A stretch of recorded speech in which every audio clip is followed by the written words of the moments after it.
Hola chicos, ¿cómo están? ¿Me escuchan bien? Hola, Doc. Sí, amor, sí, le escuchamos.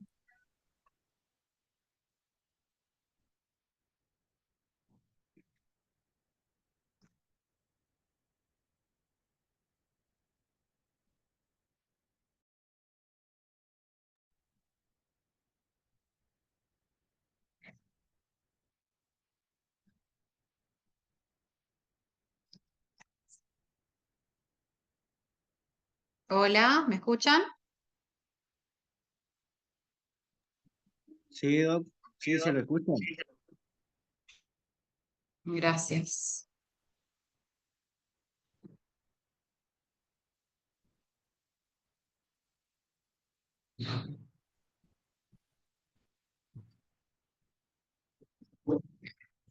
Voy a estar sin cámara porque estoy con un problemita con la cámara, pero vamos a tratar de hacer los casos clínicos de manera rápida porque son varios los que quedan. Ustedes ya rinden el miércoles que viene y no sé si no sé si me darán una clase previa al examen, cosa de terminar con todo antes de que rindan. Así que bueno, veamos hasta dónde llegamos hoy, ¿sí? El caso clínico número 10, ¿quién lo tiene? Buenas tardes, doctora Jo. Sofía, Sí, ¿qué tal? ¿cómo estás, Sofía? Bien, bien, Leo el caso clínico y lo desarrollamos rapidito, ¿sí? bien. Ahora, de 28 años de edad, lo consulta por presentar malestar general, astenia de varios días y hace 24 años comenzó con sangrado de encías. Refiere 24 horas. distensión, ¿eh? 24 horas, ¿no será? ¿Qué dije yo? Días o Ay, años, algo perdón. así. Puede ser, mira, me acabo de sacar los lentes para poder leer mejor, así que capaz que mezclé las letras, perdón. Hace 24 horas comenzó con sangrado de encías. Refiere distensión abdominal recurrente, dolores tipo cólicos, presentaba múltiples hematomas en ambos miembros inferiores, abdomen distendido, difusamente doloroso a la palpación. No toma ninguna medicación habitual, salvo algún antiespasmódico, cuando el dolor es muy fuerte.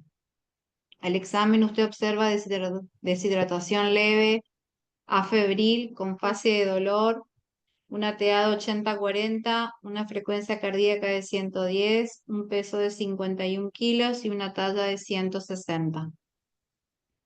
Eh, ¿Cuáles serían tus diagnósticos diferenciales, Sofi? Bien. Primero que nada, por el tema de los dolores hipocólicos, la presencia de distensión abdominal, Ujú, eh, pensaría en un síndrome malabsortivo. ujú. Luego, por el tema del sangrado de las encías, malestar general y astenias, podría estar teniendo un sangrado. ¿Qué más coloqué? Bueno, la paciente no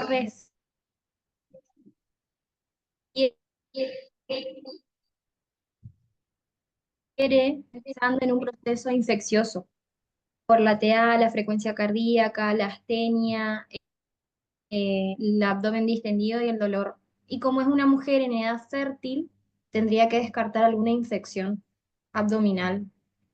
Em, Puede estar cursando, por ejemplo, con un ectópico roto Ujú, que esté sangrando. Así que de ahí en adelante empezaría a tomar conducta. exacto. ¿Le preguntarías algo más? Bueno, por el tema de la parte ginecológica, le consultaría cuándo fue su último sangrado y en el caso que me diga que fue el mes pasado, le consultaría también si es una persona regular con sus ciclos menstruales. Ujú, Si estuvo utilizando algún método anticonceptivo y por el momento, eso. bien. ¿Le preguntaría si tiene diarrea?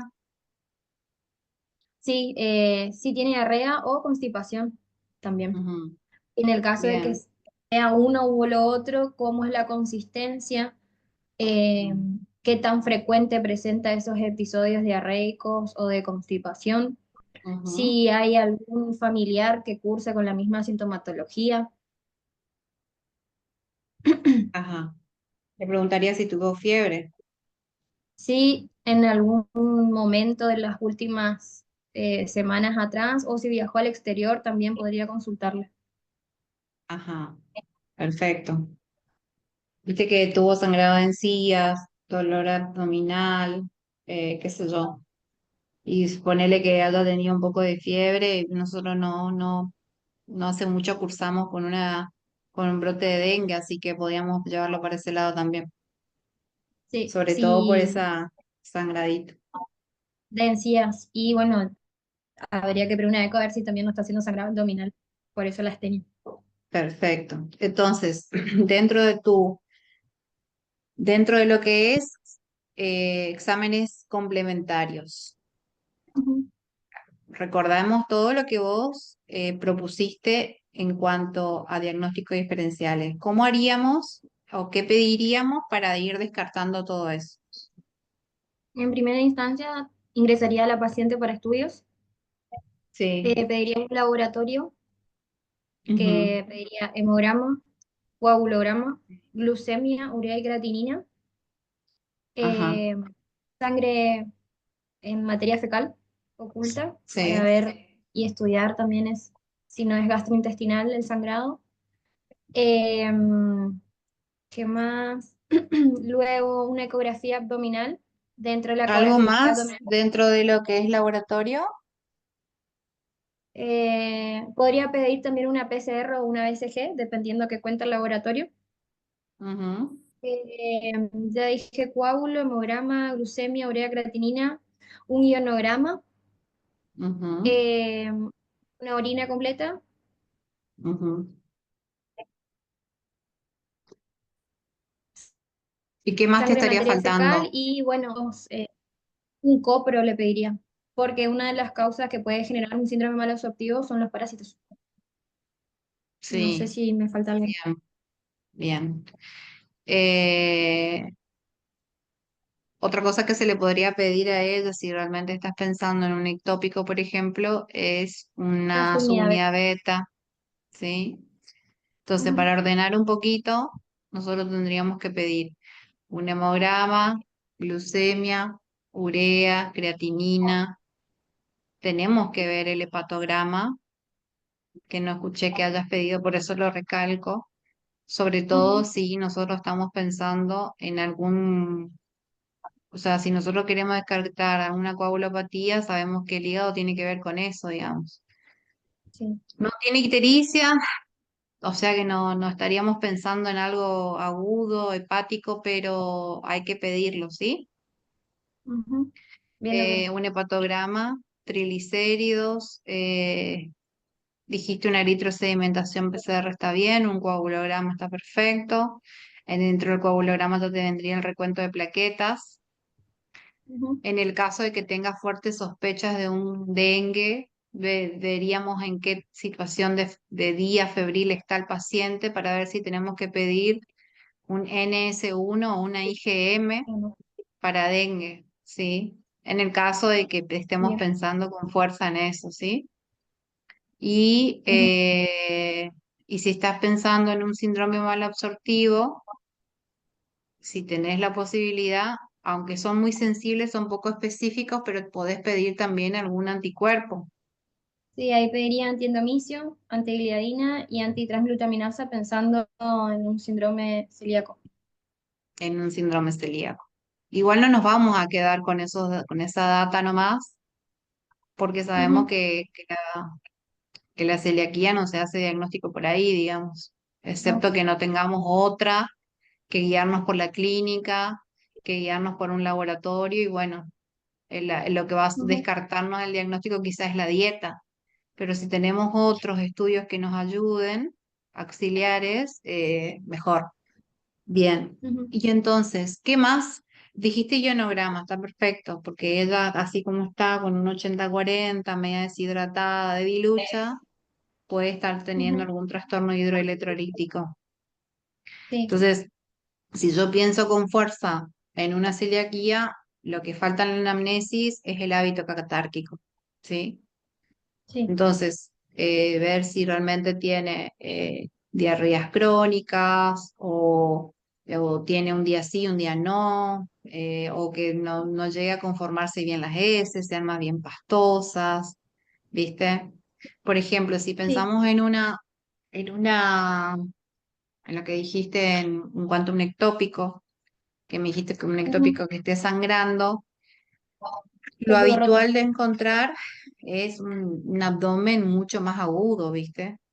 No, Ujú. realmente lo que va a ingresar a la paciente es el dolor que no se soporta, con reacción peritoneal y todo, digamos, ¿viste? Pero Abdomen en tabla. nunca está de más pensar y descartar. Así que te felicito, ¿está? Gracias. Bien. Sí. ¿Qué más pedirías, mi amor? Con respecto al laboratorio, Doc, creo que eso sería. No sé si me falta algo Bien. más, No, no, está bien. porque cubrimos, ¿Otros creo, estudios? todo. Sí, ecografía abdominal y transvaginal o Ajá. ginecológica. Ujú, Y una RX de abdomen para ver cómo se encuentran las asas, más que nada, que ujú. están Una directa de distendidas. abdomen. Sí, una Ujú. directa de abdomen. Una, una directa de abdomen, una ecografía abdominal y Y una si vas a elegir una ginecológica, elegís una transvaginal. sí, Bien. Para eso sobre todo te va a informar si hay líquido libre en Douglas.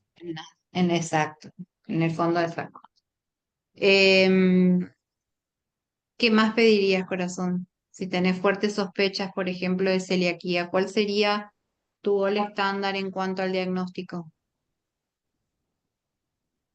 Y tendría que ver el tema de la muestra de materia fecal, creo Ujú, yo, pero más como otro diagnóstico para, eh, sería más agresivo, es una toma de biopsia, pero ujú, tendría que tener al menos un anticuerpo positivo, o por ejemplo un anticuerpo antiendomicio positivo, y ajá. ahí sí podría No pensar en, necesariamente. No ah, bien, necesariamente, por eso yo hoy te comenté que los anticuerpos son muy sensibles, ¿viste?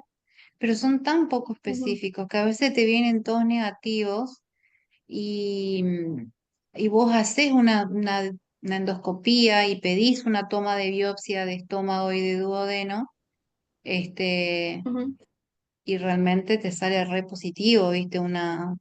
Una cuestión avanzada ya en cuanto a una celiaquía. Y vos mirás los anticuerpos y te salen negativos, ¿entendés?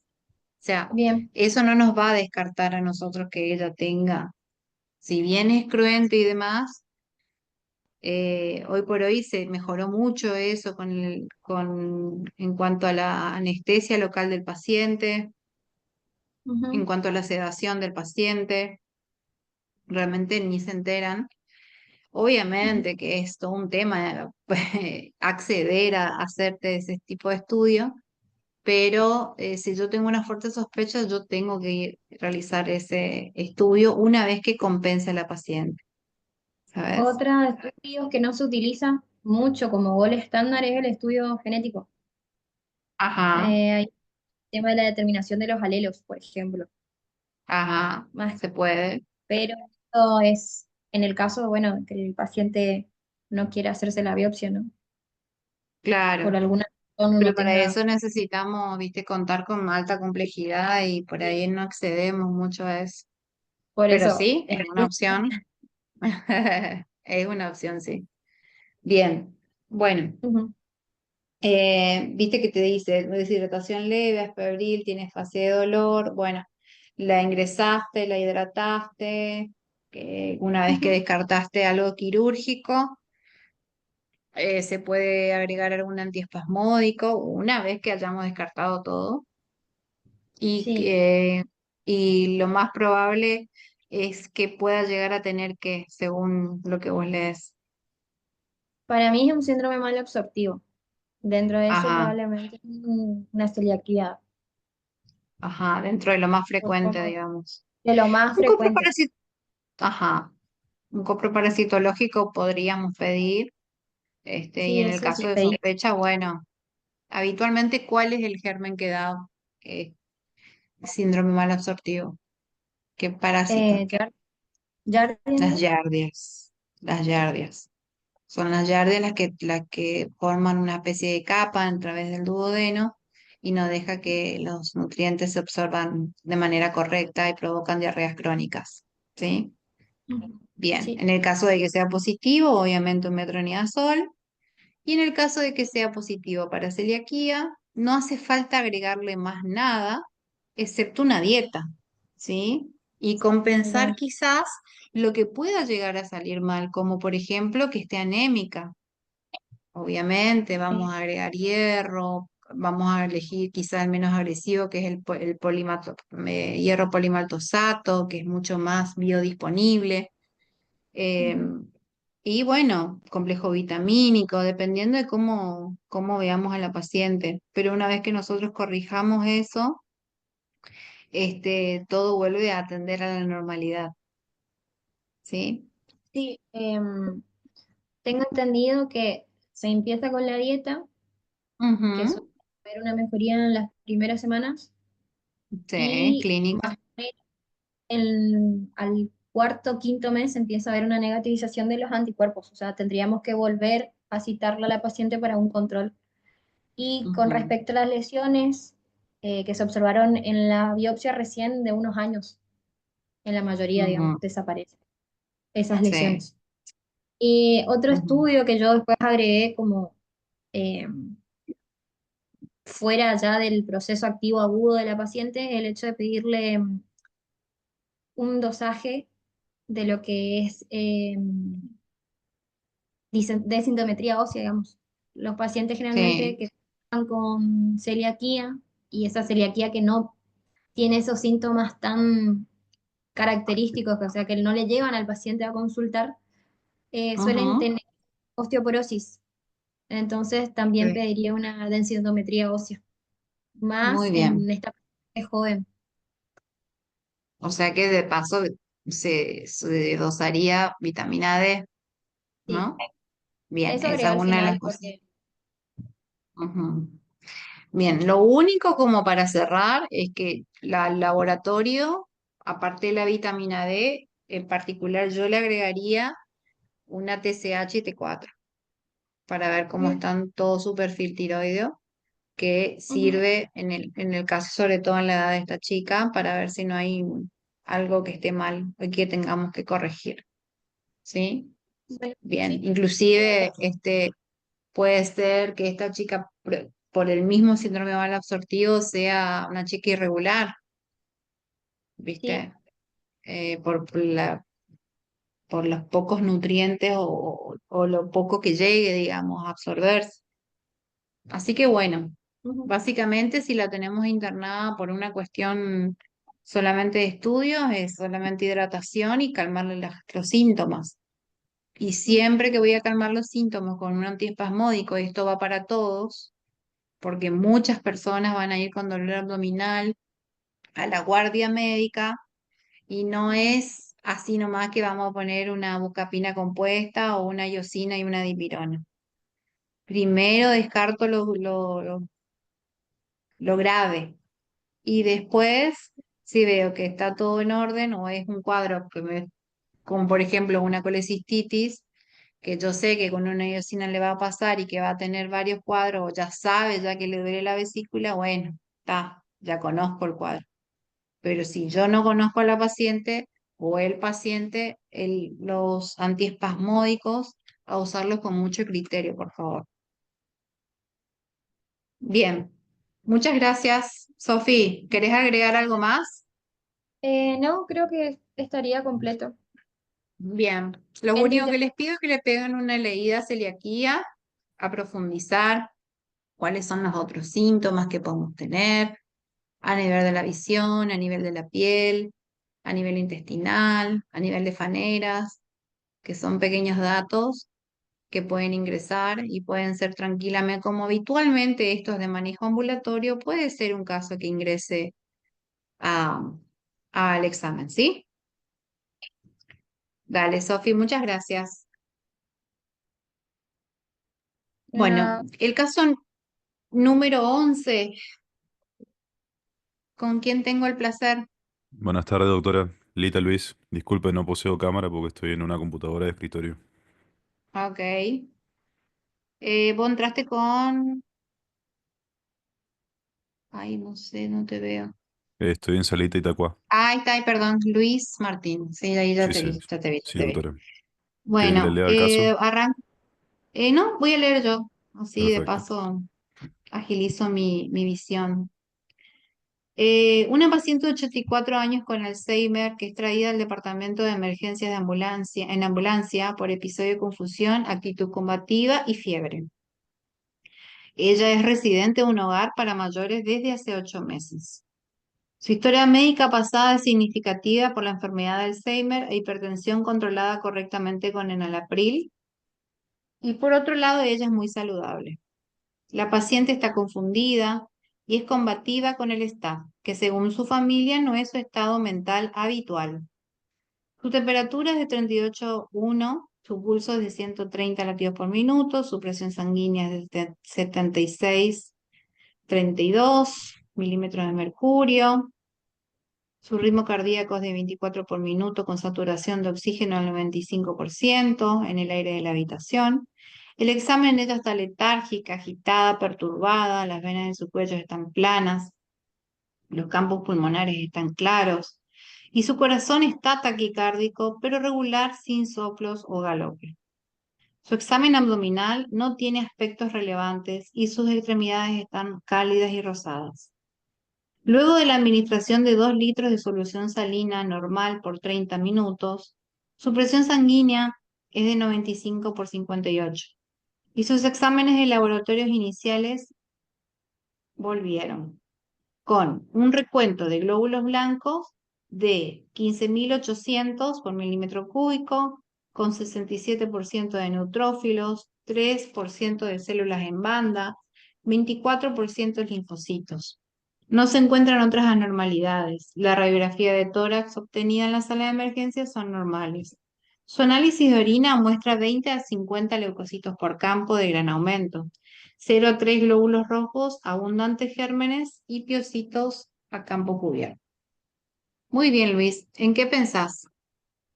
Eh, en esta paciente lo que consideré sería una sepsis secundaria en infección urinaria o Ujú, sea, sería un síndrome de respuesta inflamatoria sistémica por la fiebre, por la hipotensión, por la frecuencia cardíaca aumentada, por la aumento de la frecuencia respiratoria también, por la saturación. Me ujú, da como que estaba séptica la paciente. Y luego cuando ujú. observé la parte de lo que es el análisis de orina, me orientó hacia el foco urinario, digamos. Sí, o sea, el laboratorio te orientas que es bacteriano Ujú. Por la y desviación a la tenés, izquierda también. claro, dirigido, o sea, con un análisis de orina sacaste la conclusión. O Sí, sea que sí. un SIRS más un foco infeccioso, estás enfrente de un cuadro séptico, ¿sí? Sin descartar la presencia de shock por la presión que tiene la paciente, ¿no? Que estaba de 76/32. Tendría que ver cómo está la presión sin el enalapril, doctora. Ujú. Bien, igualmente esta paciente una vez ingresada, los antihipertensivos Se le se quitaron, van sí, llegó a a, 95/58. claro, lo vamos a suspender por un tiempo hasta que ella esté bien y bueno, reaccione su medio interno, ¿sí? Sí. Bien. ¿Opinás que una paciente institucionalizada tiene infecciones urinarias recurrentes? Posiblemente sí, doctora. Ujú. Bien, seguramente, ¿no? Por el uso de Sí, pañales. sí. Bien. Y otra cosa que quiero que les quede claro, cuando un paciente viene ingresando con una alteración del sensorio evidente, es motivo de ingreso hospitalario. ¿Estamos? Y si tenemos alteración del sensorio, que no sabemos dónde bien está la causa, porque obviamente cuando ingresa tenemos que estudiarla a fondo, una de las cosas que siempre vamos a utilizar, obviamente, en esta paciente ya estaba chocada y se usó una solución salina, pero siempre vamos a usar soluciones salinas. Ujú. Vamos a evitar dextrosa en cualquier paciente con alteración del sensorio, ¿sí? Les digo por el tema de las guardias y demás, ¿sí? Bien. Eh, ¿Le faltaría algún otro estudio a esta paciente? Si fueras el médico que está con ella, te traen todos estos estudios. ¿Te parece a vos que estando internada le falta algo más? ¿En la urgencia, doctora? No, no, no, ya ponele que ya ingresó a clínica, ¿sí? Ujú. Dependiendo, si no reacciona, seguramente va a ir a unidad de terapia intensiva, ¿viste? Sí, Pero en el caso de que ella, porque nuestro diagnóstico es sepsis a foco urinario, ¿sí? sí. ¿Qué le faltaría a esta paciente como estudio para Electrocardiograma. ver si no hay algo más generalizado? El electrocardiograma, un Ujú. cultivo de orina y hemocultivo, Eso, un hemocultivo. Y obviamente un urocultivo para porque saber a qué germen tenemos sí, enfrente, ¿no? Ajá. había pensado en iniciar tratamiento empírico hasta que llegue Ujú. el uracultivo y ahí decidir por qué antibióticos es sensible o resistente el patógeno. Digamos. Exacto, muy bien. Porque de hecho es así, ¿viste? Lo mismo, por ejemplo, una meningitis. Capaz, sabemos nosotros empíricamente cuál es el más frecuente. Y empíricamente vamos a tratar hasta que tengamos los cultivos, ¿se entiende? Mm, sí, Para que nos dé tiempo, porque esta señora si sigue así se puede morir tranquilamente. Entonces, vas a pedir un electrocardiograma, que me parece fantástico. Vamos a pedir un urocultivo, un hemocultivo. ¿Y algo más, Luis? mm, función renal, Ujú, ionograma, gasometría ujú, arterial, sí, eh, y eso me parecen los más apropiados. bien. Una gasometría. Bueno, vamos a pedirle un laboratorio completo, ¿no es cierto? Sí, Que incluya absolutamente todo, sobre todo su función renal, su función hepática, y ver si no hay algo más dando vuelta. Otra cosa que nosotros después, cuando ella esté mejor, necesitamos hacerle al menos una ecografía abdominal, ¿viste? sí. Sobre todo para ver si no hay alguna urolitiasis también. O una neuropatía obstructiva. ¿Cómo? Obstructiva también puede ser. Ujú. Bien. Y cuando pensás en este tipo de pacientes, que en este caso estamos hablando de un neurosepsis, Ujú. ¿en qué gérmenes pensamos? Escherichia coli, Ajá. principalmente por, como usted mencionó, el uso de pañales. Ujú. ¿Y qué otras cosas más Eh, podemos pensar en un paciente añoso?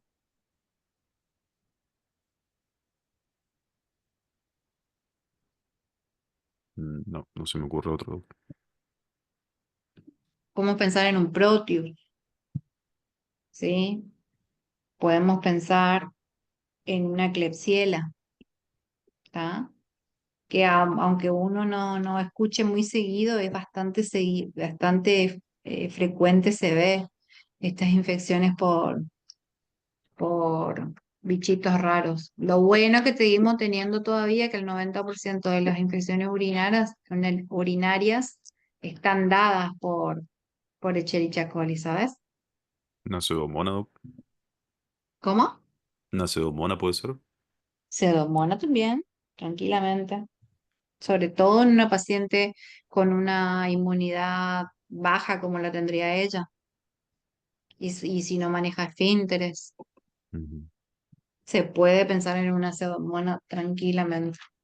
Todo eso lo dirá el Bien, urocultivo, digamos. ¿y cuál sería tu tratamiento empírico? Primero tendría que tener en cuenta la función renal de la paciente, porque si lo Ujú, ataco o sea, el tratamiento empírico pensaba en ceftriaxona 2 gramos intravenosa cada 24 horas, más ujú, gentamicina 3 a 5 miligramos por kilo intravenosa en ujú, una sola dosis.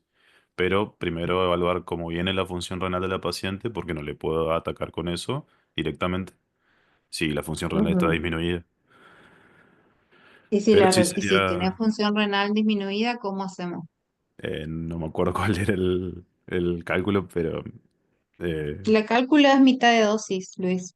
sería 1 gramo de ceftriaxona cada Claro, 24 horas exactamente. y Y la gentamicina gente uno cuando coma hay, cinco. claro, pero cuando tenemos disminución de la función renal, tratamos de evitar el uso de la gentamicina, Ok, ¿sabes?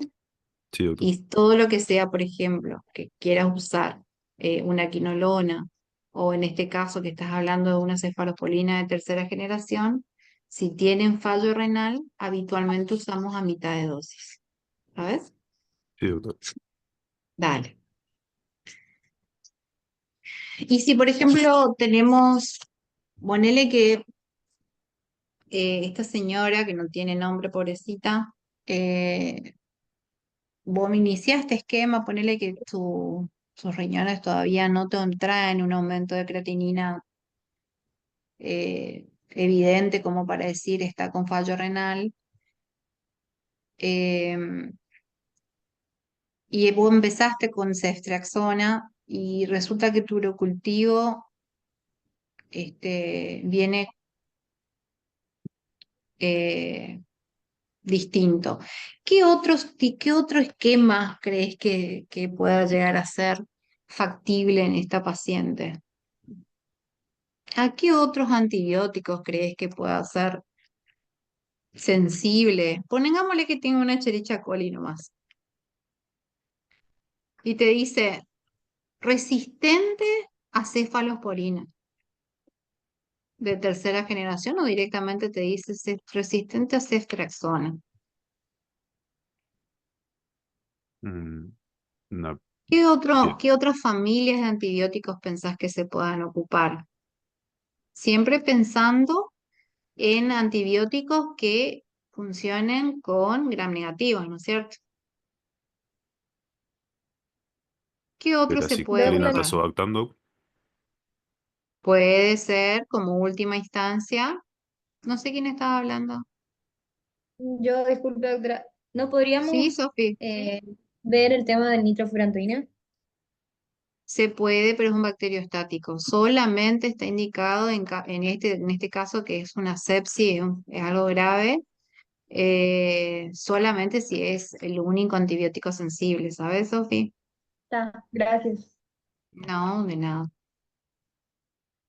Se puede usar piperacilina, tazobactam, pero lo guardamos como para última instancia, ¿sí? Ujú. Eh, Obviamente que si la Escherichia coli dice solamente accesible a piperacilina, tazobactam, es el antibiótico que vamos a utilizar. ¿Se Claro, lo entiende, primero que no? le iba a decir era ver qué pasaba con el urocultivo que era resistente o sensible, como para... Ajá, claro. Eh, Otra cosa que puede venir es que sea sensible a micacina, que es uno de los, uno de los esquemas que se utiliza mucho en la sepsis a foco urinario, ¿sí? La Ujú. amicacina. También se puede utilizar el imipenem, que son de la familia de los carbapenems, que Ujú. tienen amplísimo espectro y anda fantástico. Para Pero eso en lo también hay que tener en posible, cuenta la función Ronaldo. sí, en todos tenemos que tener en Ujú. cuenta la función renal, en todos, porque en todo vamos a ajustar las dosis, ¿se entiende? Sí, Y como es, tenés entonces la micacina, el imipenem. Por ejemplo, si tenés otro tipo de germen como la Klebsiella habitualmente no es sensible a la ceftriaxona, no es sensible a la cipro, pero sí a la micacina. O a veces tenés, por ejemplo, una infección urinaria por pseudomonas. Y bueno, y ahí toca rotar por vancomicina. ¿Se entiende? sí, Obviamente que gracias a Dios y a la ciencia, siempre vamos a tener una guía y esa guía va a ser nuestro cultivo. Ponele que estamos en el medio del campo y no tenemos nada y no podemos derivar a la paciente y no qué sé yo. ¿Y cuándo es una determinación para que yo diga, no, no está pasando nada, yo necesito rotar el esquema y no tengo ningún urocultivo, me cultivo nada? Es cuando a las 72 horas yo veo que el paciente no hay mejoría, siguen los picos febriles. En esa oportunidad yo necesito cambiar de familia de antibióticos, ¿se entiende, no? Sí, Y no hay ahí me mejoría de guían. síntomas, digamos.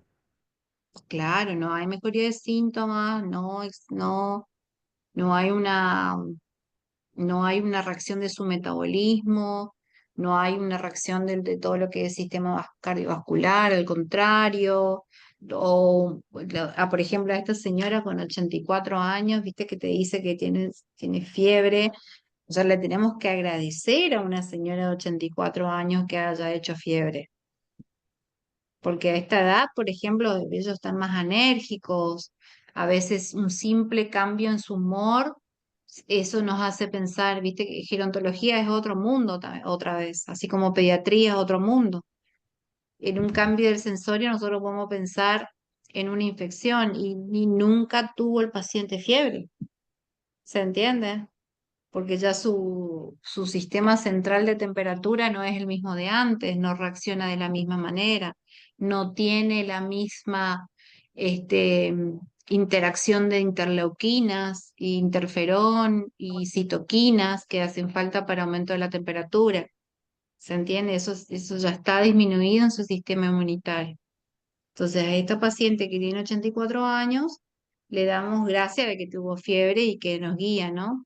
Entonces, si tenemos una paciente cañosa, que nos podemos guiar todavía por la fiebre, y si llega a 72 horas y no hay cambio en los registros febriles, hay necesidad de cambio de esquema de antibióticos. ¿Sí? Sí, doc.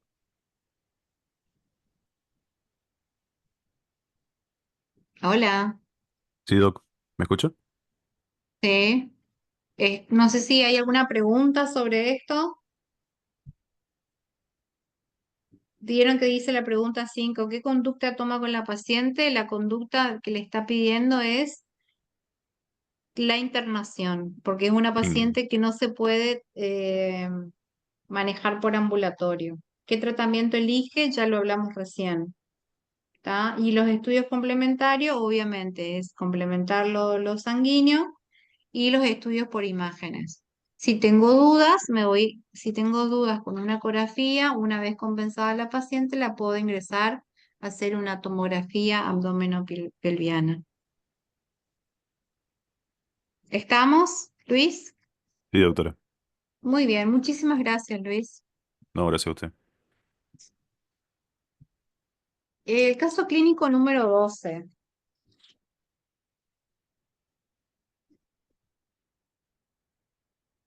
¿Con quién tengo el gusto?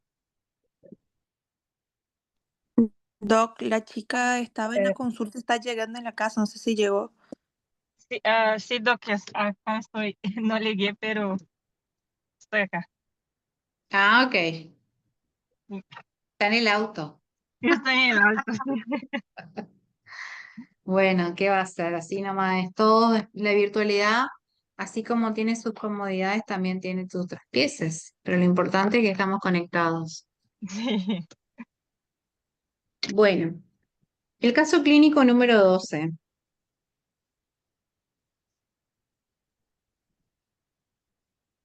Una mujer de 43 años acude al servicio de emergencia con intenso dolor en el epigastrio. Desde hace 24 horas que irradia hacia atrás. Presenta episodios de mareos y vómitos. Ella ha tenido cuadros similares en otros momentos siguiendo a comidas copiosas, pero desaparecieron espontáneamente en 1 o 2 horas y nunca fue medicada. Esta vez el dolor no se dio y va en aumento. Es madre de 3 chicos, no fuma ni bebe alcohol. En el examen se presenta afebril, taquicárdica con 104 pulsaciones por minuto, presión arterial de 113 por 72 milímetros de mercurio y una frecuencia respiratoria de 22 por minuto. Se moviliza con dificultad en la camilla, la piel está caliente y transpirada, con la esclerótica ictérica. El abdomen está blando, moderadamente distendido, con marcado dolor de epigastrio con resistencia muscular involuntaria, disminución de los disminución de los ruidos intestinales. No se palpan visceromegalias y la SONF es negativa. El laboratorio muestra dentro de lo más significativo una bilirrubina total de 9, bilirrubina directa de 4,8, una fosfatasa alcalina de 285, una GOT de 78, una GPT de 92, amilasa de 1249, leucocitos de 16.500, neutrófilos de 82% y linfocitos de 16%. La radiografía simple de abdomen muestra un patrón de gases no específico y no hay neumoperitoneo. Liane, Sí, ¿estás en condiciones de dar el caso clínico? sí, paré en la ruta, pero puedo hablar, sí. Bueno, dale. ¿Qué te parece este caso clínico? Que sería un abdomen agudo por una pancreatitis. Bien, vamos de un cuadro general a un cuadro puntual. Cuando ingresa, esta mujer tiene un abdomen agudo, que yo lo tengo que estudiar, como bien lo hicieron, y llego a una conclusión de que esta paciente tuvo una pancreatitis aguda. ¿Cuál sería la causa más frecuente en esta señora? Eh, Probable que sea por una litiasis biliar por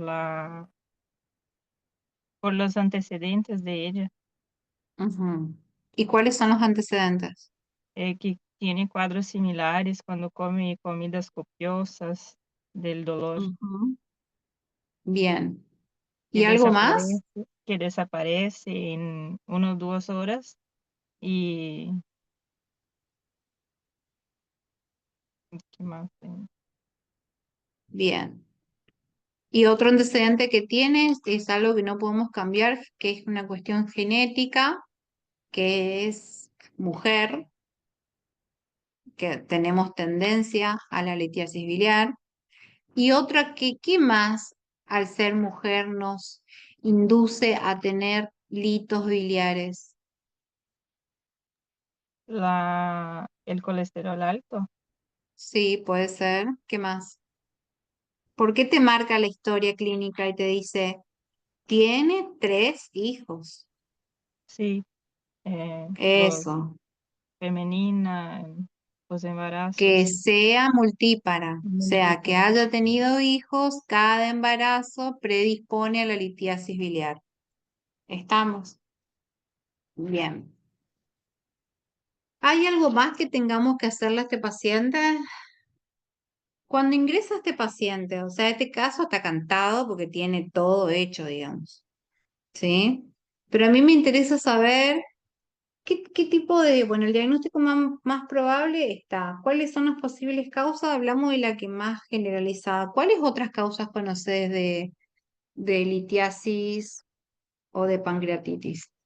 La hipertrigliceridemia, la, Ujú, por infecciones, por tumores, ujú. por algunas medicaciones como azatioprina, mesalazina, Azatioprina, hidralazina, furosemida, ujú. El alcohol, que no es el caso acá, pero puede ocurrir, predispone a la pancreatitis en sí y al cáncer de páncreas. ¿Sí? sí,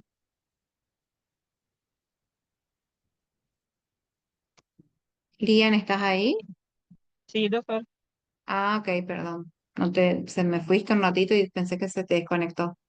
No, no, Bueno, entonces esta paciente, cuando ingresa cuando ingresa a nuestra emergencia, obviamente que con ese dolor y con todo este laboratorio nosotros vamos a tomar ya conducta con ella, ¿no es cierto? Bien, ¿qué te parece a vos? ¿Qué tendríamos que hacerle? eh, Ingresa la paciente muy sí, dolorida, seguramente que con unos cuadros de, no sé si dice acá, pero sí, mareo y vómitos, pero no le da énfasis el vómito. Yo te puedo contar que las pancreatitis dan vómitos terribles, o sea, no, el paciente realmente no puede parar de vomitar. En realidad es la sensación nauseosa que tiene. Entonces, en este cuadro tan florido, ¿cómo nosotros hacemos para ayudar a la paciente a apagar este incendio? Lo que Hay sepas que, decir, Liane, no hay problema. sí, hay que internar a la paciente, monitoreo de Ajá, los signos, eh, hacer un laboratorio y pedir una ecografía para confirmar que sea una pancreatitis por litos. ajá, Le darle para el tratamiento hay nada por boca, le dar ajá, medicación para el dolor, ajá. hidratación con vía, ¿no? Con solución fisiológica o con ingerlactasa. Y Bien, a ver, ingresamos a la paciente y lo primero que vamos a hacer es hacerle una vía de grueso calibre, ¿no es cierto? sí, Bien, porque esta paciente seguramente va a tender a la deshidratación, ¿o no? sí, por O los algún vómitos, tipo de trastorno tipo hidroelectrolítico, sí, ¿no es cierto? sí. Porque ¿cuál es la complicación más frecuente de esta mujer? De esta mujer, de la pancreatitis. ¿Formador de qué es? De hipocalcemia, Pues puede dar hipocalcemia, sí, pero ¿qué puede pasar con los líquidos en esta señora?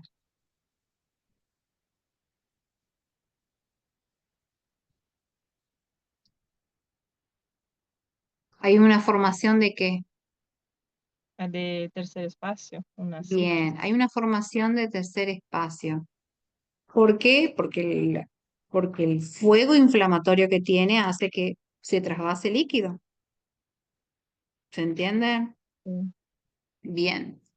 Entonces, si nosotros tenemos una paciente que tiene atrapamiento líquido o formación de tercer espacio, ¿tenemos que no tenemos que saber manejar los fluidos? sí, Sí.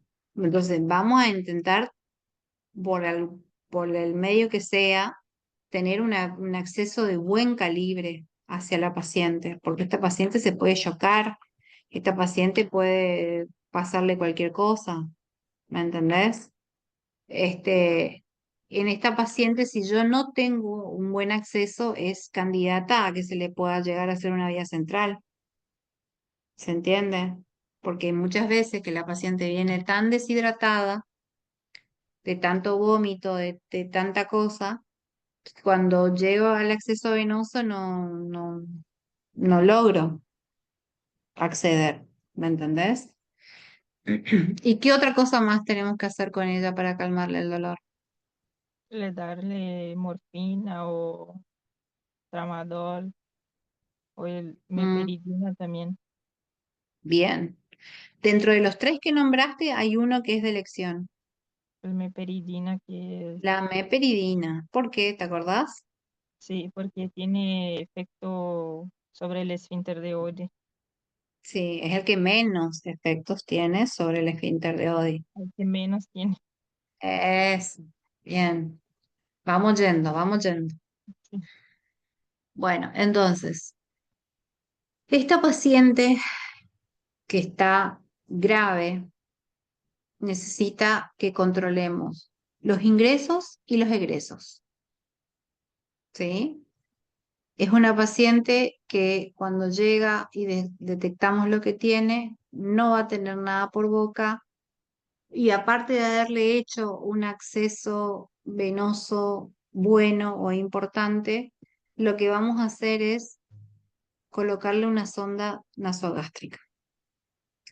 Esa sonda nasogástrica me va a permitir a mí descomprimir el estómago. Y al descomprimir el estómago, el sistema digestivo, disminuye el vómito y la sensación de vómito, del dolor y de vómitos. ¿Estamos? Y por otro lado, el egreso no solamente es a través de los vómitos, sino también tengo que controlar que orine. Entonces, una paciente que va a tener una sonda vesical. ¿Por qué? ¿Por qué es importante controlar que orine esta paciente? Para ver si no está formando el tercer espacio, si está saliendo el líquido. Bien, el tercer espacio tiene que ver con una situación que se puede dar en ella a futuro en horas, si es que no orina. ¿Qué puede estar pasando? Fallo renal. Fallo renal, exactamente. Una de las complicaciones más frecuentes que tiene la pancreatitis a través de esa formación del tercer espacio es una insuficiencia renal prerrenal. ¿Estamos? Entonces, vamos a tener que colocar una sonda vesical para que yo pueda controlar la orina y que mi paciente no esté anúrica. ¿Se entiende? Porque ahí donde ella no empieza a orinar, se me empiezan a aumentar, ¿qué cosa? Dentro del ilionograma, ¿qué empieza a aumentar que es vital para el paciente? El potasio. ¿Estamos? Y si yo tengo una hipercalemia en este paciente, ¿qué puede pasar?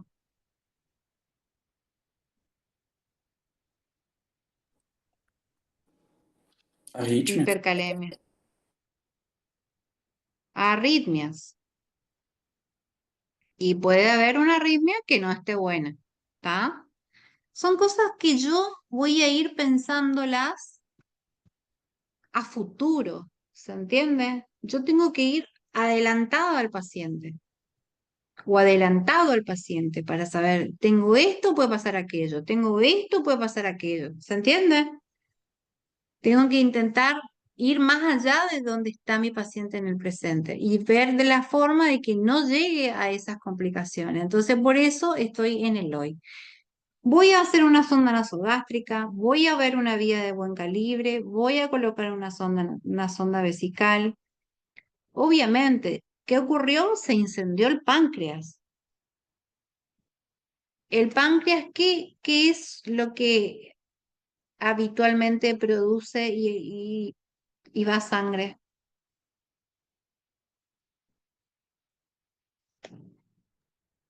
Insulina. ¿Tá?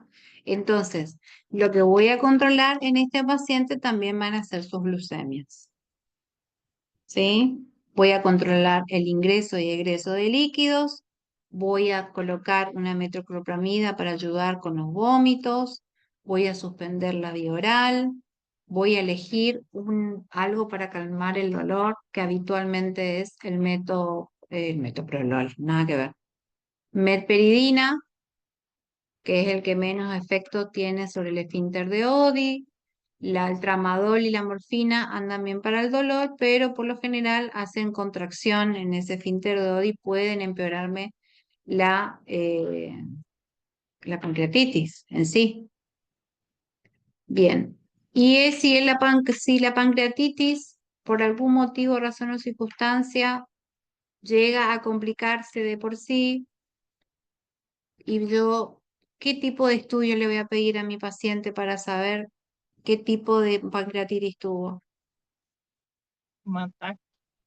Una tomografía.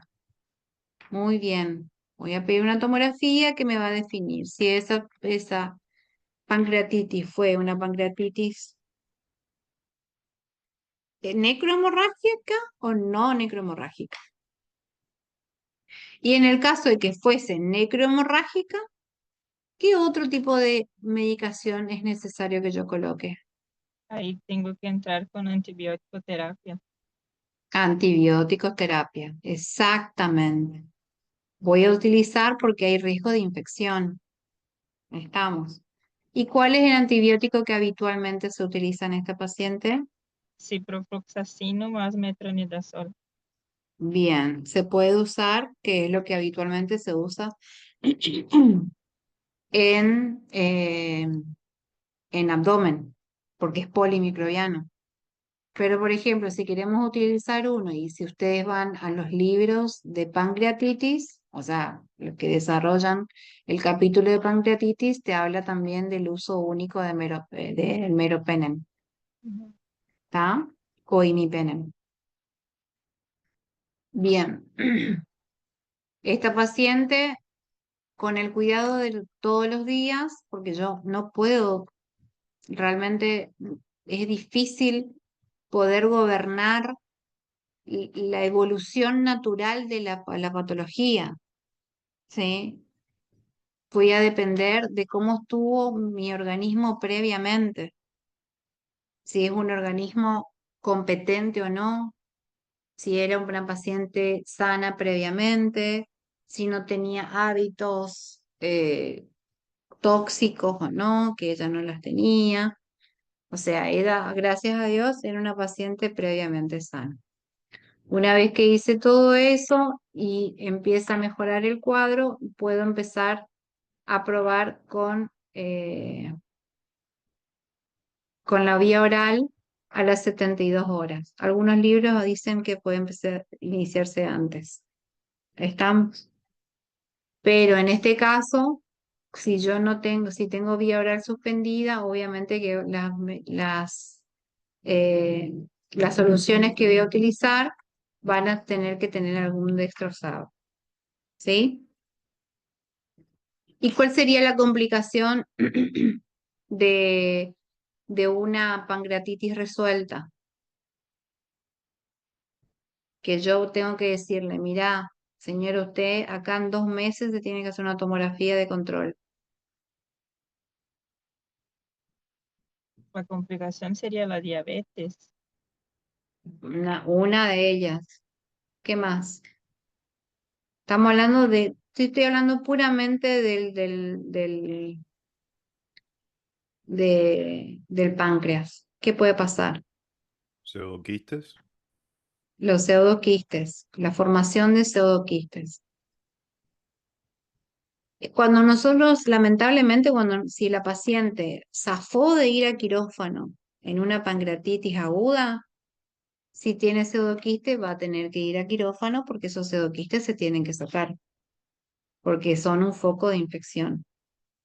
Y otra cosa, que cuando tenemos un paciente con este tipo de características grave como está, es un paciente que tiene que tener la interacción de varios profesionales. ¿Se entiende? Uno es el clínico, otro es el cirujano y otro es el terapista. ¿Está? Es multidisciplinario, porque si este paciente tiene una necrohemorrágica, habitualmente, ¿qué pasa con una necrohemorrágica? ¿Entra o no entra a quirófano? Sí, entra. Sí, entra a quirófano. Bien. Todas esas cositas y pormenores son las que tengo que tener en cuenta para yo tomar una determinación como médico de planta en cuanto a esta paciente. Ver el durante y también ver el después. Los invito a que lean los criterios. ¿Qué tipo de criterios conoces que se utilizan tanto para la tomografía como para los de, ¿cómo se llama? Eh, Hay los criterios de Ronson, que son los Eh, de al ingreso y a las 48 horas. Y exactamente, esos son des- los de evolución. Bien. sí, ahí ¿Y después después? tiene otro que se hace con la tomografía, pero no me acuerdo el nombre ahora. Ese se llama de Baltasar. Sí, esto es. Es. Muy bien. Los invito a que lean, por favor, profundicen sobre este caso. ¿Tá? Lean, interioricen, hagan esquemas, que ese esquema esté bien ordenadito a la hora de rendir. ¿Sí? Dijimos lo básico y lo que se hace sí o sí. Recuerden que dentro de todo esto es fundamental, como bien dijiste, aparte de pedir un esquema de laboratorio normal, el paciente que se va a pedir un ionograma y un estado ácido base. Y los controles glucémicos horarios. Muy bien. Muchas gracias, Diane. Gracias a vos. Bueno, pasamos al caso clínico número 13. Ahí me acuerdo que iban a dar los dos chicos. Hola, Doc. ¿Cómo estás? Hola, mi amor, ¿cómo estás, Agos? ¿Todo bien? ¿Todo bien? A mí me tocó el Bueno, caso 13. dale. ¿Era el 13 o el 14 que ibas a dar con Isaac? Era Ah, no, el el 13 era el 13 13. para... Sí. Bueno, caso clínico número 13. Una mujer de 38 años lo consulta por presentar alteración del ciclo menstrual. Su menarca fue a los 12 años y ha sido bastante regular desde entonces, siendo cada 28-30 días. Sin embargo, desde hace 9 meses sus ciclos parecen haberse prolongado y en los últimos 3 meses no ha menstruado. Ha dejado de amamantar hace 3 años, pero en los últimos 3 meses ha presentado galactorrea. El último parto fue por cesárea y se le practicó ligadura tubaria bilateral. No tiene otro antecedente de importancia o cirugía previa. No toma medicación excepto multivitaminas. Durante el año pasado cree que aumentó aproximadamente 4,5 kilos y se siente con poca energía a pesar de dormir bien. Nota que su cabello se ha afinado y la textura de su piel se ha hecho más áspera y seca. Ella niega dolores de cabeza o cambios en la vista. Su examen médico incluye examen pélvico y de mamas, que son normales. El peso es normal, no presenta hirsutismo y en el examen se constata galactorrea. ¿Cuál es el diagnóstico más probable? Por la galactorrea y por los ciclos menstruales irregulares que tiene esas cosas, se tiene una hiperprolactinemia. Pero para Ah, confirmar, y tenemos que ver si es primaria o secundaria. ujú, Y obviamente para confirmarla tenemos que realizar diferentes tipos de laboratorios. ujú. También, obviamente, hacer otros análisis para buscar la causa de esta. Pero por lo que yo veo, es secundaria. Porque cuando nosotros tenemos hipotiroidismo, la TRH también se libera la prolactina cuando es primario el hipotiroidismo. Entonces, Ujú, puede ser la causa de la hiperprolactinemia. Por lo tanto, hay que ujú. tratar todas las hormonas serias. Entonces, que para esta señora de 38 años, ¿qué exámenes de laboratorio pediríamos? A ver, Primero, Isaac, ah, para dejarle que Isaac me conteste. Pediríamos primero los hormonales y podríamos pedir el TSH y el T4 libre por ahí para ya ver una de causa de hipotireoidismo, correlacionar con eso. Además, podríamos hacer el FSH, LH y el estradiol para evaluar el R de las gónadas y una subunidad beta. Y además, por ahí también podemos hacer una neuroimagen caso vemos que la prolactina esté muy alta, a más de 30. Ujú, más de 30. Porque para confirmar, por ahí, podemos decir que más de 15 já seria uma hiperprolactinemia, pero para diagnosticar, diríamos que seria mais de 30. Más de 15 sería más de 30. sí, Eso va a depender del laboratorio, ¿no es cierto? Porque habitualmente acá en Argentina tenemos que en las mujeres es normal hasta 26. Depende del dosaje de cada tipo de laboratorio, ¿viste? Eh, por eso el laboratorio en algunas instancias te ponen los valores de referencia para que vos te guíes cuáles son los valores que manejan sus equipos, ¿sí? Pero en Argentina el que más utilizamos es el que va hasta 26. Más de 26 nanogramos, estamos frente a un cuadro de hiperprolactinemia. Bien, entonces, AOS lo que pensó es que es una hiperprolactinemia secundaria a un hipotiroidismo, de acuerdo a todo lo que contó en la historia clínica: aumento de peso, disminución de la calidad de sus faneras, que no, que tiene muy poca energía, que aumentó kilos, que toma vitaminas, qué sé yo. Bueno, todo lo que aparentemente tiene un hipotiroideo. Dice, no presenta hirsutismo, como diciéndote, no, posiblemente este caso no sea una poliquistosis, ¿sí? Ovárica. Por eso ya te descarta eso con ese dato.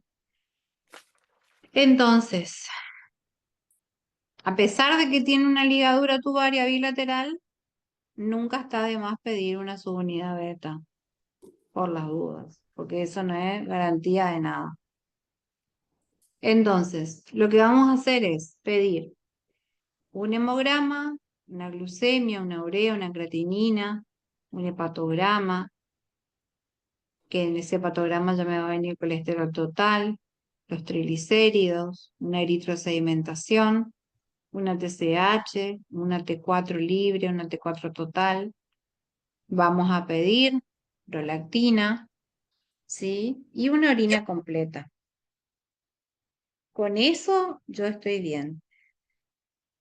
¿Por qué no? ¿Por qué vos dijiste, Isaac, podemos pedir FSH, LH, podemos pedir, eh, pero ¿con qué criterio? ¿Está apagado tu... Para ver si el eje está suprimido. Ajá, bien. Porque así, faltó muchas preguntas para hacer para llegarmos para decir, eso es una hiperprolactinemia. Por Ujú, ejemplo, yo pensé así, ó, la última menstruación de ella, ujú, por ahí nosotros podríamos tener otro diferencial como una menorrea secundaria o un disturbio de la ovulación. Hay otro dato ujú. que yo puse que faltó en la historia clínica de la paciente, faltó algunos detalles de la obstétricos, como, por ejemplo, quantos embarazos anteriores ele tuve, se tuve partos complicados, ou até mesmo se teve uma retenção da placenta, porque todo isso pode levar a uma afectação do R hipotálamo hipófisis, e eu também pensei por aí em algo grave, como uma síndrome de Sherman, que vai causar nas aderências uterinas, e Ujú. faltou essas perguntas a ser. Además, faltó detalles de la galactorrea, porque por ahí ya podríamos hacer una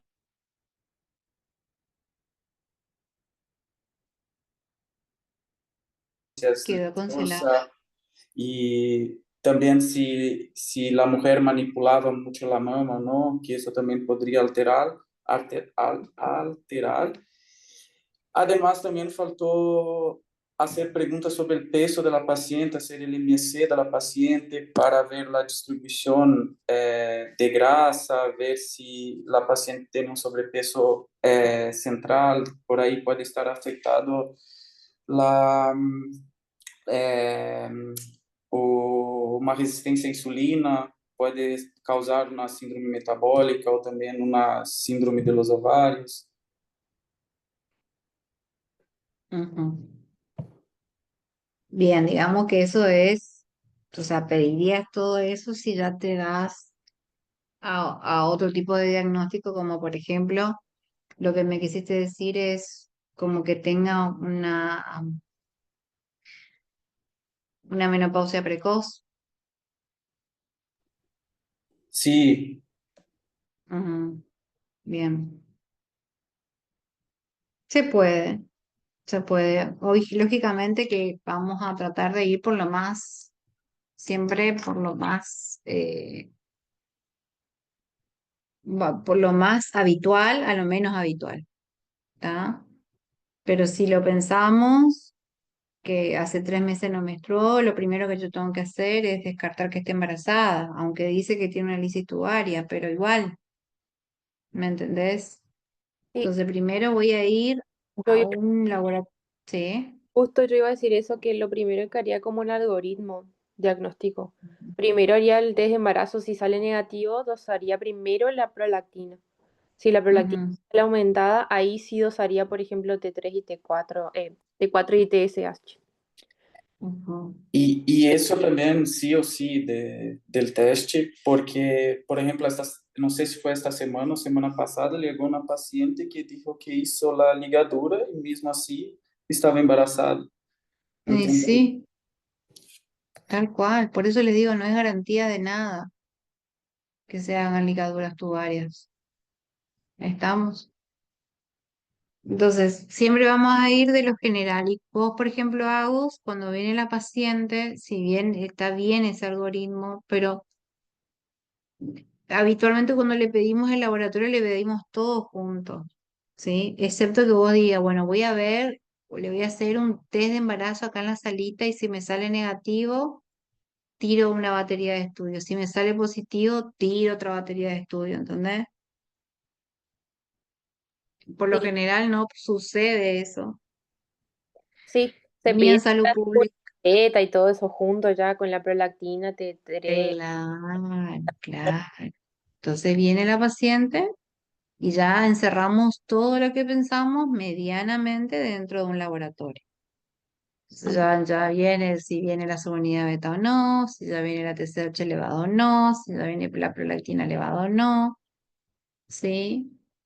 Y bueno, y vemos en qué diagnóstico encerramos a esta paciente. Se puede hacer, aparte de eso, Este, por ejemplo, ustedes me van a decir, sí, también se pueden pedir los anticuerpos. Y sí, los anticuerpos para Hashimoto, por ejemplo, ya lo vamos a pedir una vez que confirmamos el laboratorio. Por ejemplo, una vez que ya mediqué la paciente y yo mando a hacer el control de la TSH una vez medicada, y bueno, ahí voy a incluir los, los anticuerpos, por ejemplo, pero no de entrada. ¿Se entiende, no? No de entrada. Porque primero lo primero, digamos. Y lo que sí puedo pedir es, aparte del laboratorio, es imágenes, que puede ser una imagen común, que puede ir desde una ecografía ginecológica, que puede ser eh, a través del abdomen o a través de una resonancia intravaginal, eso. Y también una neuroimagen, que es una resonancia de donde Isaac. de la silla turca. Exacto. ¿Qué vamos a ver ahí? Eh, la condición vamos ver como é que vai estar a silla turca e por aí se há uma... Ai, mas... ¿Vamos a ver la silla turca o vamos a ver otra cosa? Se ve en la hipófisis si hay un prolactina. No se va. Eso, lo que vamos a ver es Hay la mamás. adenohipófisis que asienta sobre silla turca. ¿Ah? Eso es lo que vamos a ver.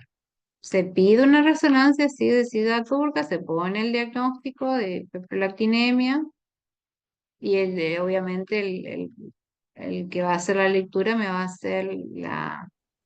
a definir cómo está la hipófisis, ¿sí? Que puede haber o no un adenoma, que es lo más frecuente de ver.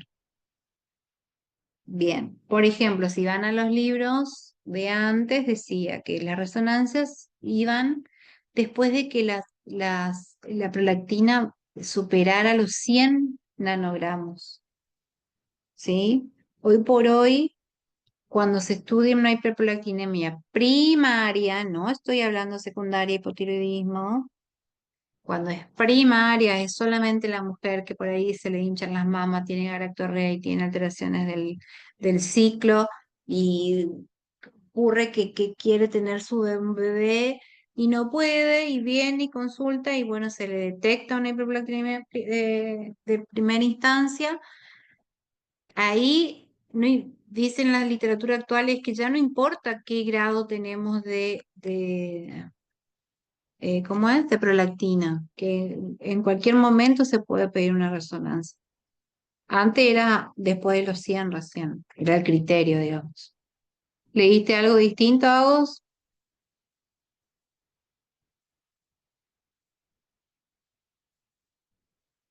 No, fue así.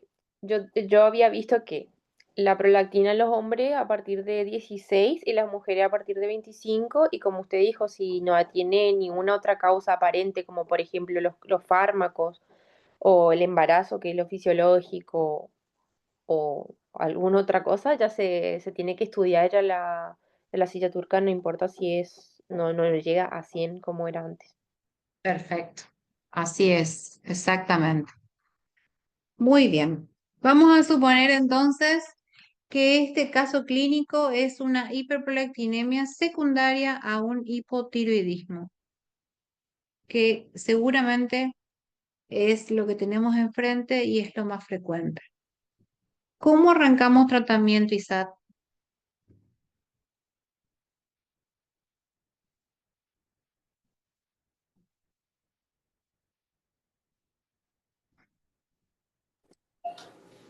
Hola, el tratamiento con hipotiroidismo.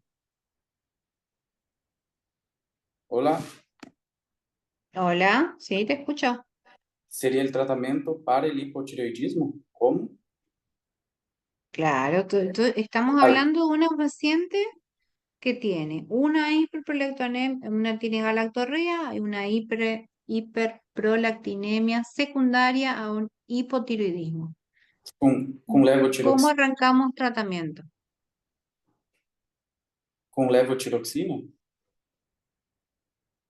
¿Me estás preguntando o me estás No, afirmando? estoy diciendo para el hipotiroidismo, la levotiroxina. Ajá. Ahí sería, yo calculo con el peso del paciente. Hay guías que dicen que es 1,5 a 2,5. Y ahí cuando es anciano se puede empezar con valor más bajo y tal, pero como en esta paciente sería 1,5 por ahí con el peso de ella. Ujú. Bien. Y por ejemplo, si quiero empezar con una dosis general en un hipotiroidismo franco, viste que vos dijiste, bueno, en los pacientes dañosos se disminuye la dosis, se empiezan con dosis menor. Habitualmente, si que, tomamos una dosis general, ¿cuál es esa dosis general? ¿Saben por qué les Yo, pregunto así? Porque este caso entró en el final de carrera. Y está bien la respuesta, está bien calcular por peso, no hay problema, pero habitualmente se utiliza una dosis general de inicio. ¿Cuál es esa? 25 a 50 podría ser. Bien, 50. Es lo que se utiliza habitualmente en el inicio. Estamos. independiente de la edad, sería. Mira, ¿por qué se dice que en los pacientes gerontes se utiliza menos dosis? Porque nosotros vamos a tener mucho cuidado con la levotiroxina en los pacientes que tienen cardiopatía. En todo paciente con cardiopatía se arranca con 25 microgramos. ¿Se entiende? Y se prueba la tolerancia porque nosotros sabemos que vamos a aumentar la frecuencia cardíaca, o sea, vamos a aumentar el gasto cardíaco. ¿Se entiende? Entonces, por eso es que en los gerontes, en los niños sí o sí se calcula por peso, y en los gerontes y en todos los pacientes que tengan, que sean cardiópatas o que sufran de alguna insuficiencia cardíaca, habitualmente se utilizan dosis menores o dosis mínimas para inicio de tratamiento, que habitualmente es 25 microgramos. ¿Estamos? Y después tenemos una dosis estándar, que es con la que comenzamos en todo paciente que no tenga complicaciones cardiovasculares, que es 50 microgramos. ¿Estamos? Ahora, mi pregunta es la siguiente. Pongámosle que esta señora se llame Norma. ¿Cuándo le decimos a Norma que tiene que volver al control? Al mes y ahí 6 a 8 semanas. hacemos, al mes y ahí hacemos control con TSH. ¿Y qué decís vos, Isaac? Yo había leído de 6 a 8 semanas, pero no sé si sería ya para pacientes que ya están haciendo el tratamiento o para quien está iniciando también sirve, pero no sé. No, es para quienes están iniciando y para los que están. El tratamiento, el eje hipotálamo hipoficiario se corrige con la medicación a partir de la 6ª semana. Estamos, por eso se espera habitualmente 2 meses, son 8 semanas. ¿Está? Es el tiempo que se utiliza para esperar a que la dosis haga efecto y se empiece a corregir el eje. Y de esa manera la TSH va a empezar a disminuir. Esto es más un trabajo artesanal. Le vamos a pedir a las 2 semanas y la TSH tiene que haber bajado. Puede o estar normal, como puede seguir elevada. En el caso de que siga elevada, nosotros lo que vamos a hacer es preguntarle al paciente cómo tomó. Si tomó en el ayuno que tiene que tomar, si tomó con el agua, la cantidad de agua que tiene que tomar, si esperó por lo menos 45 minutos, 1 hora para empezar el desayuno. Eso, bueno, no, sí, doctora, yo hice todo como tenía que hacer. Bueno, entonces, ¿qué quiere decir? Si mi paciente está bien medicado, quiere decir que yo soy la que tengo que plantearme aumentar la dosis. ¿Y los aumentos de dosis, cómo son? ¿Con qué graduación? Con 25 microgramos. Entonces, esta paciente Norma va a pasar de tomar 50 microgramos a 75 microgramos. ¿Cuándo le tengo que pedir que vuelva a hacerse la TSH? En base a lo que hablamos recién. A las 8 semanas, que serían los 2 meses. Exactamente. Ya le doy la orden con la fecha de 2 meses más. Y va a venir ya con el resultado. ¿Se entiende? Y póngale que ahí la TSH dio justa. ¿Y cómo te sentís? Divina. ¿Y qué pasa con la prolactina? Debería bajar también. O sea, Exacto. Se va a ir acomodando. En este caso, en el único caso que vamos a corregir la hiperprolactinemia con cabergolina o lo que sea, es en las primarias, en la hiperprolactinemia primaria causada eh, por un adenoma. Ahí es donde vamos a utilizar ese tipo de drogas. En el hipotiroidismo no están indicadas. El eje se va a nivelar y la TRH va a dejar de dar señales de lactancia. ¿Entienden? Quedó claro eso, ¿no?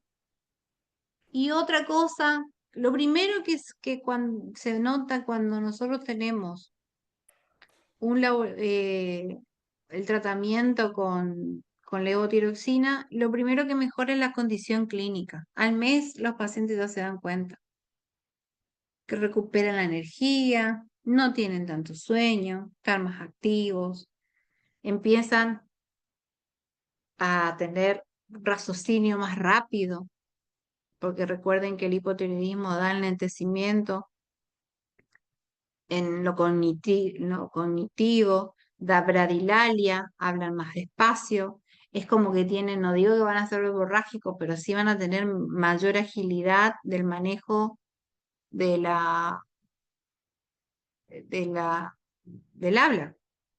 ¿sí? Y mayor agilidad mental. Entonces, lo primero que van a notar es eso. A los 2 meses se controla y así se va controlando siempre. Una vez que el paciente llegó a una TSH normal, pueden empezar con controles cada 6 meses y mientras que ustedes sigan viendo que la TSH sigue siendo normal, después ya pasamos a control anual. Estamos. La prolactina se acomoda solita. Y otra cosa que puede tener como secundario al hipotiroidismo es alteración de qué? Del sensorio, De los del sensorio, no, sensorio no. de, Laboratorio. ¿Qué vamos a tener? Hipercolesterolemia. Exacto, trastorno de lípidos. Y ahí vamos a empezar a controlar el colesterol. Porque si también viene con un hipotiroidismo, hiperprolactinemia y hipercolesterolemia, es seguramente secundario a el hipotiroidismo. O sea, se va a ir corrigiendo todo. Si yo tengo ya una paciente dislipémica, obviamente que en 2 meses le voy a pedir, aparte de la TSH, el colesterol total, si se va corrigiendo o no. Estamos. Gracias a Dios esto es fácil de tratar. El tema es que la adherencia al tratamiento, la adherencia de cómo tiene que tomar y que no tiene que faltar esta pastilla para el tratamiento, porque hay personas que dejan un mes, toman otro mes, dejan 2 meses, toman 3 meses, y no es así. Realmente no es así. Tenemos que decirle todos los días, tiene que ser un hábito. Bien. Entonces, una ecografía, una, un laboratorio completo, podemos pedir una ecografía de las tiroides para controlar, podemos pedir, si ya tenemos un hipotiroidismo confirmado, una vez que pidamos la TSH de control, podemos pedir los anticuerpos para descartar un Hashimoto y si nos encontramos que tenemos una hiperprolactinemia primaria, ahí sí va la neuroimagen, que es una resonancia magnética de silla turca. Muy bien. ¿Qué pautas de cuidado alarma le da a su paciente? Nada. Que se cuiden las comidas, que intente hacer ejercicio y que tenga adherencia, buena adherencia a su medicación. ¿Alguna pregunta con este caso clínico? Bueno, si estamos hasta acá, dejamos el 14 en adelante para la semana que viene y ya terminamos. Porque la doctora Ávila tiene con un problemita. No sé si ahora Así me que, están dando, si quieren continuar. Yo estoy acá. No sé si me escuchas, si está bien la internet. ¿sí está bien? Si quieren, podemos hacer el caso, como quieren. Porque eso es lo que está oscilando, ojalá que no me caiga. ¿Vos estás en San Borja? No, estoy en Santo Tomé, está nublado, por eso. Y ahí la internet Ay, se va. claro, vos tenés la de aire, la antena de aire. Sí. Sí, a mí me pasaba lo mismo, me pasaba lo mismo. Bueno, vamos a hacer el tuyo cortito, que es porque este es bien cortito. Sí, sí, sí. Bueno, Bien. y cortamos porque ya no me da mala cabeza. Y a ustedes imagino que tampoco. Bueno, Listo. un hombre de 78 años es traído a la sala de emergencia luego de haber sufrido en la iglesia una caída, supongo, está mal redactado. Él se paró para cantar un himno y luego se cayó al piso. Su esposa, que fue testigo del episodio, cuenta que él estuvo inconsciente por aproximadamente 5 minutos. Cuando se despertó estuvo atontado por otro minuto o dos y luego se recuperó. No presenta movimientos anormales. No presentan movimientos anormales. Esto no le ha sucedido previamente, pero ella cuenta que en los últimos meses él ha tenido que reducir las actividades como cortar el pasto porque estaba débil y siente dolor en la cabeza. Leve. Su único antecedente es artrosis en ambas rodillas, para lo que toma paracetamol. En el examen está vigil, habla y sonríe. No tiene fiebre, su corazón está regular, con un ritmo de 35 latidos por minuto. Y su presión sanguínea es de 120/70, que se mantiene sin cambios al estar parado. Su peso es 62 kilos, mide 1,68, tiene una contusión en su rostro, en su brazo izquierdo y en la pared del tórax, pero sin laceraciones. Su tórax está claro a la auscultación. ¿Cuál es el diagnóstico más probable? Yo puse un síncope cardiogénico por bradicardia, porque Ajá. él estaba, todo estaba bien, digamos. Lo único que no me cierra para eso, porque yo puse, es como que a mi cabeza es un stroke Adams, que siempre nos hablaba stroke Adams, pero lo me cierra por el tiempo que él tuvo, no estuvo sin conciencia, pero voltó a íntegro, no sé, él voltó bien, sonreí y todo. Sí, sí, sí, sí. Al toque, o sea, 5 Ajá. minutos.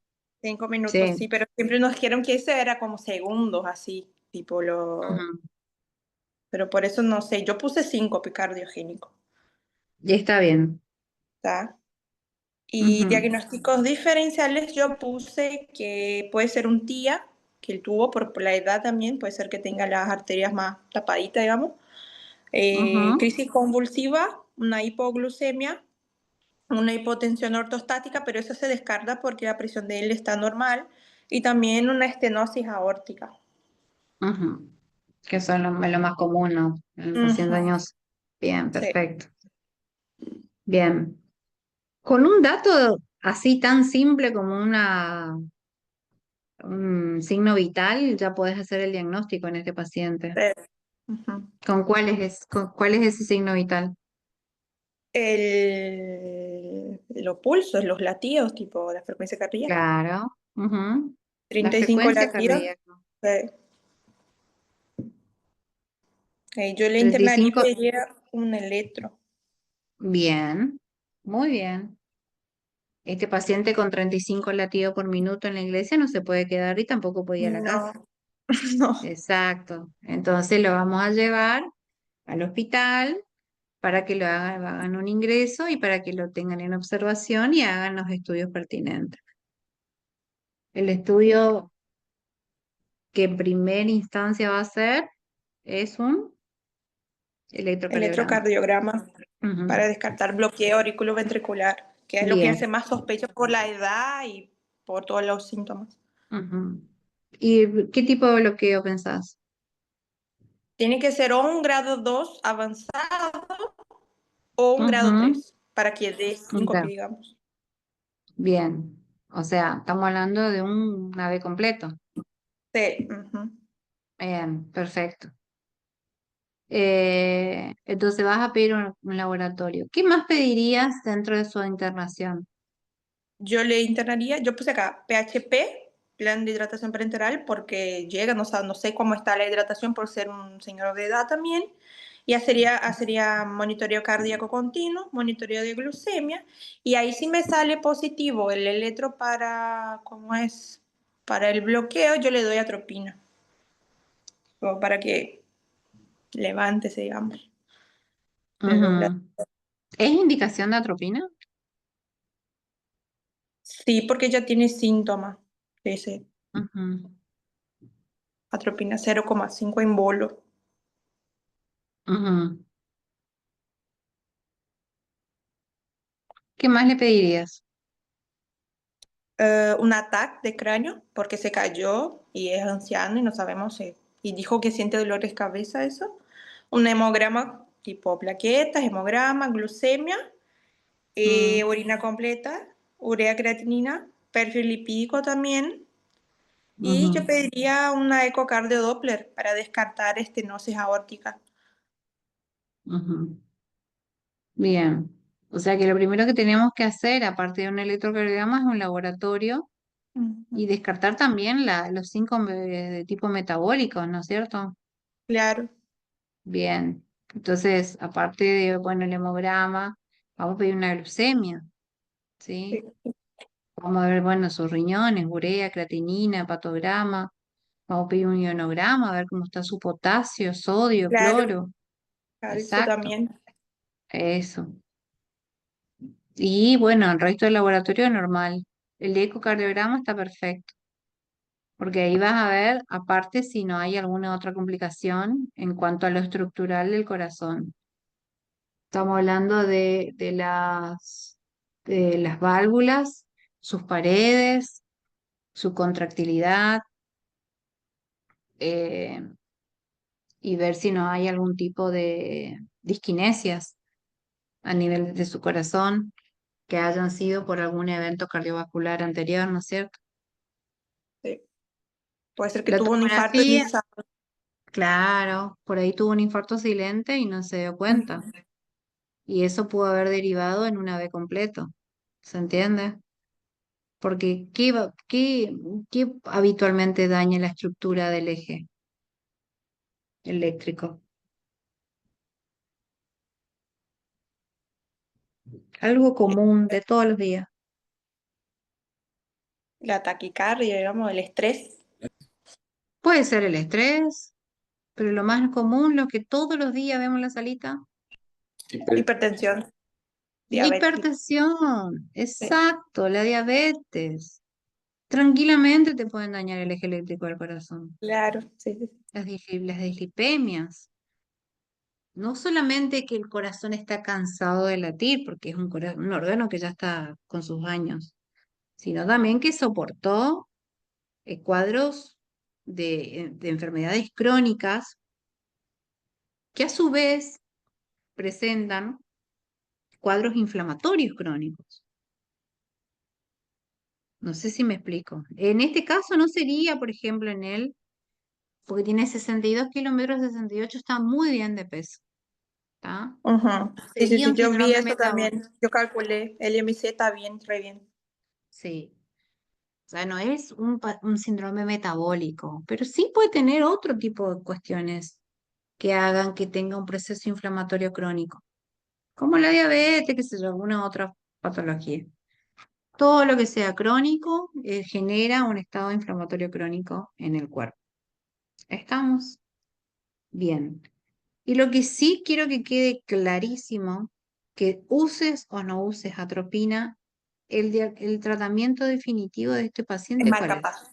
Ah, bien, marcapaso definitivo. Eso con cardio, tipo, bien, le cambiamos a cardio y le ponemos para ponerle bien. marcapaso. Si tenemos una unidad de terapia intensiva, este paciente lo primero que se va a ir es a un marcapaso transitorio, Sí.